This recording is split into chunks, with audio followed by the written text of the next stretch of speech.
Hello everybody.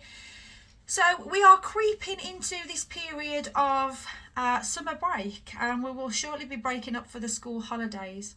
Now, some of the content I'm going to share with you just now is particularly helpful for any holiday, any school holidays that you have. But this one for me is usually more prevalent because actually we're breaking up for a 6-week period. And that's a long time to come away from your working self and then come back to your working self as well. So I really took some time to pause and reflect on my journey within education. And I have shared that with some of you previously as well. But I wanted to come up with something for me that I found particularly helpful and share that with you in terms of how can I make sure that I get the most out of the school holidays and find those periods of reflection and rest and reset.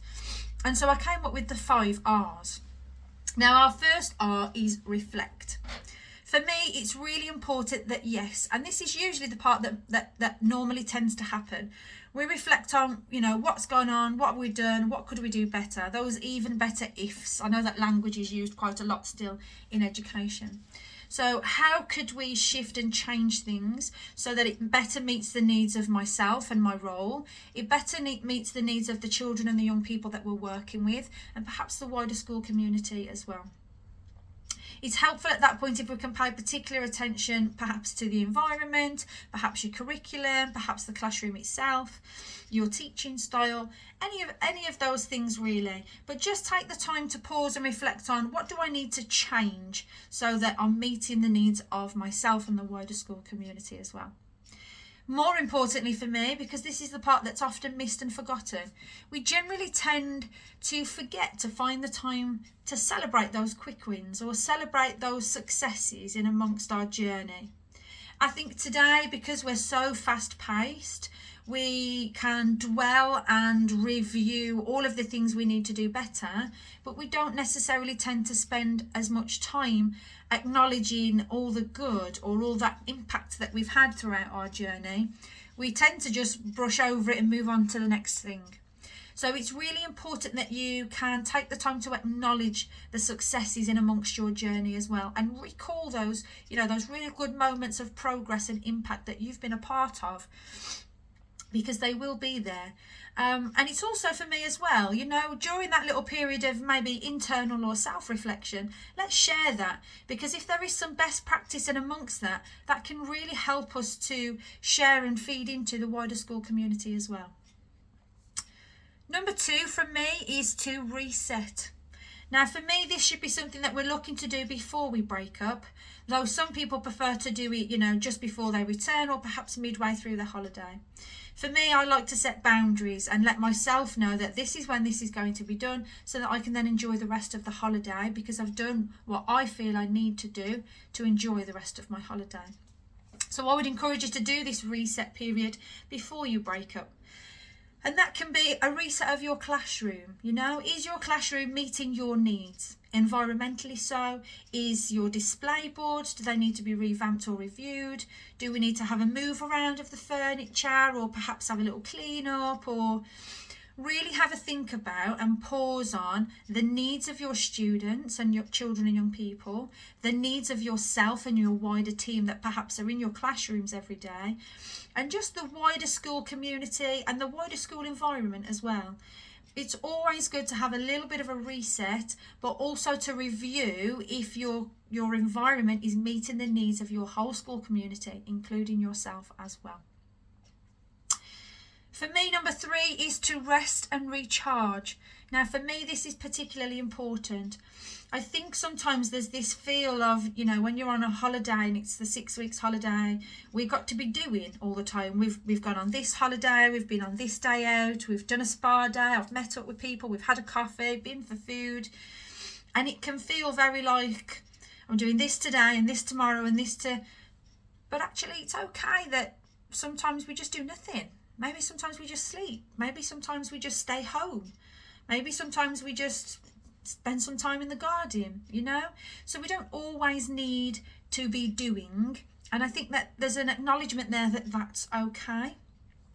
We don't always have to plan trips and things. We can just reconnect with friends and family and spend time building relationships, you know, having a quick coffee or something. It's okay to do nothing. It's also nice to spend some time outdoors. So the outdoors can have real massive impacts for our mental health and well-being. So if we can spend some time outdoors and just reconnecting with ourselves and nature, that can be a really impactful way to find that time to rest and recharge as well. Number 4, regroup. Now for me, this is usually the time of which I will spend time thinking about what do I need to prepare myself to return to the working environment. So for me, I needed lists, I needed to write things down, I needed things put into more visual ways of processing information. That's what met my needs. So it's really important here that when you're thinking about this regroup and we're thinking about how we can address what do I need to support myself when I return, is that it comes from you. It shouldn't be what other people are telling you you need. It should be things that you're going to find helpful in that preparation of let's return back into the working environment now. Some people, as part of that, need to do that preparatory work and do some preparations in terms of getting things ready, and so they may work during the holidays. I'm not going to say to people do not work during the holidays, because we're all different and we all work in different ways. But if you are an individual who likes to work during school holidays to prepare yourself for when you go back into your kind of day one work, set boundaries. For me, that's the most important thing. So try not to spend a whole day working and doing. Try to make sure you set yourself boundaries. So on this day and this day, I'm going to be working and I'm going to do an hour here and an hour there, and this is what I'm going to get done. Set yourself some real strong boundaries so that it's not eating up into your whole holiday, and so that you're still finding the time to rest and reset and do the things that you enjoy as well. It's also important, as part of that little regroup period, that you're able to think about your sleeping habits. Now, naturally, during a school holiday, we might stay up later, we might have more lie-ins if we're lucky, and that's absolutely fine. But leading into that period of transition back into your working self and your working environment, it will be beneficial to you if you can return to your usual sleeping habits, go to bed at the same time, wake up at the same time, and rebuild that sleep routine to prepare the body for work. And we're going back into work now. And for me, the last thing is a few things to remember. So point 5 is remember, Remember that you're doing an amazing job. Whatever it is that you're doing and whoever you're spending your time with, you are doing an amazing job. It's really easy sometimes to, with things like social media and seeing what other people get up to and what's happening and what we've done or not done, all of those things, we're all different people with different capacities, different lives, different needs. You are doing great. For me, again, it's also important to remember that you can do anything. I've no doubt about it. You can put your hand to anything, put your mind to anything and achieve anything. But you can't do everything.